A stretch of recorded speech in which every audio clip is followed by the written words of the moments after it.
Hi, Peraton Weather Meteorologist Paul Dorian here on Tuesday, July 13th.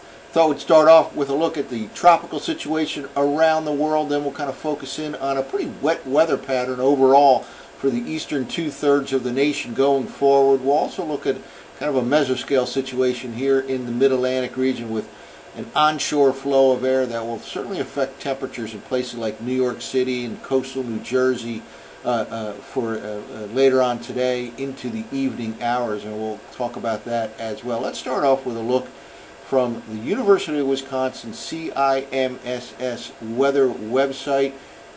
Kind of a quick look around the world, and the only activity right now on the tropical scene is this little wave right here in the eastern part of the Pacific Ocean. That does look like it will intensify, could become a tropical storm or a hurricane as it moves to the northwest over the next couple of days, but nothing going on in the Atlantic Basin right now. Of course, we had Elsa last week that briefly formed as a hurricane off the west coast of Florida, primarily spent its time as a tropical storm moving through the eastern part of the nation, but quiet in the Atlantic Basin, and really for the middle part of July, this is overall a very quiet scene both in the Atlantic Basin and the Pacific Ocean. Well, as I mentioned before, the overall weather pattern is quite wet for the eastern two-thirds of the nation. This is a forecast map from NOAA for the next 5 days in terms of total precipitation amounts. And look at this, really from the Rocky Mountains all the way to the east, and really the eastern two-thirds of the nation will experience some rainfall over the next 5 days. In some cases, substantial rainfall right across the heartland and up across the Great Lakes region into much of the northeast. There'll be a decent amount of rainfall over the next several days, even in South Florida. And look at out here in the Four Corners region and to areas of the south. This is kind of a monsoonal flow of air out of the east, southeast. This time of the year, this can happen in the southwestern states. A kind of a seasonal wind develops that brings in some more moisture, and certainly higher terrain areas can see some afternoon and evening showers and thunderstorms in substantial amounts into much of Arizona and western New Mexico over the next several days, even all the way into extreme southeastern part of California. There could be a little bit of rainfall over the next 5 days. Still remaining rather dry out in this part of the nation from Washington and Oregon down through much of California. Wildfires are becoming an increasing problem. We warned about this during our tropical outlook back in the spring, and the summertime outlook back in the spring, that colder than normal sea surface temperatures off the west coast in the eastern Pacific often lead to hot and dry summertime conditions, and that in turn leads to an active wildfire season. Unfortunately, we do expect a very active wildfire season from here on out through the fall months. By the way, we also talked about the fact that it looked like there'd be a decent amount of rainfall in the summer season, places like the mid-Atlantic region, really preventing any chance of any kind of an excessively hot summertime. And indeed, it's been not too far from normal in much of the mid-Atlantic, the northeastern U.S. So far this summer season. Well, let's start off by looking at kind of a small-scale situation, a mesoscale analysis here, if you will, using the high-resolution NAM model. This is a 3-kilometer resolution version. They also come out with a lower resolution version, the 12-kilometer.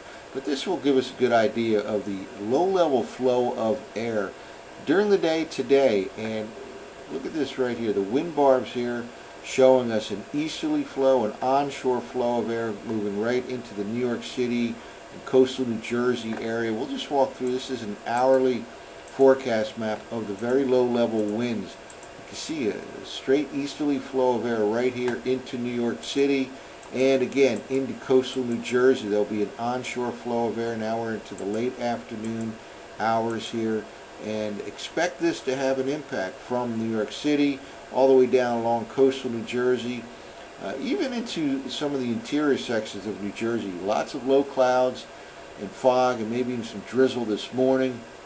Temperatures certainly will be knocked down several degrees from yesterday's highs from New York City all the way down across coastal New Jersey and even into the Delmarva Peninsula with kind of a small scale onshore flow of air. That all changes by tomorrow afternoon. Temperatures rebound well back up into the 80s along coastal sections of New Jersey and in New York City, back to kind of the hot and humid type of pattern for the remainder of the week. But a break today.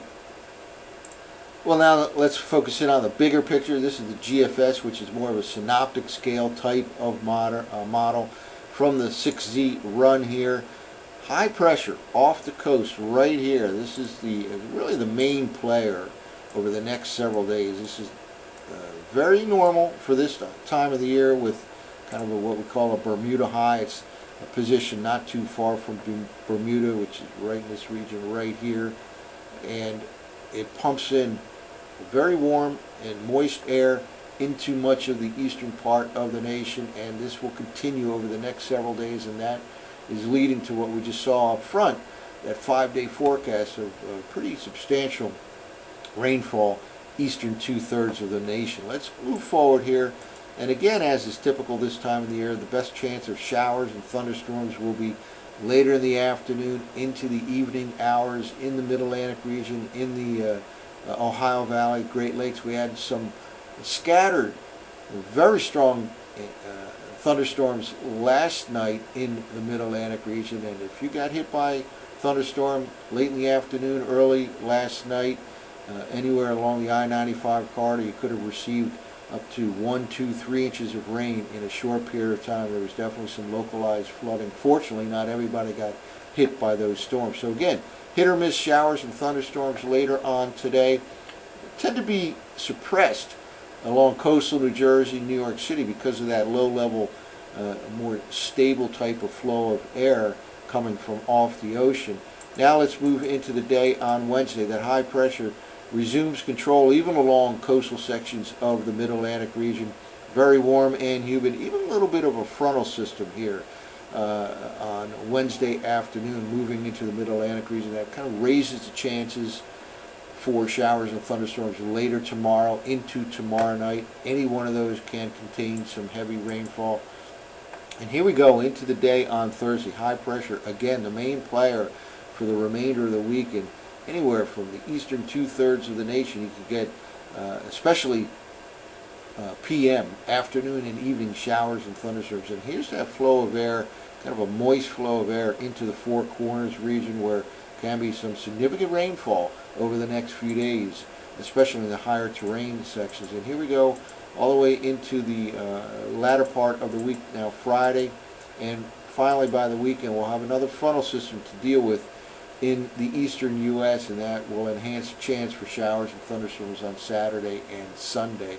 Probably cooling down some by the time we get to Sunday for places like D.C., Philadelphia, New York City, after what promises to be quite a warm and very humid week for the middle part of July. That's it for now. For ParatonWeather.com, I'm meteorologist Paul Dorian.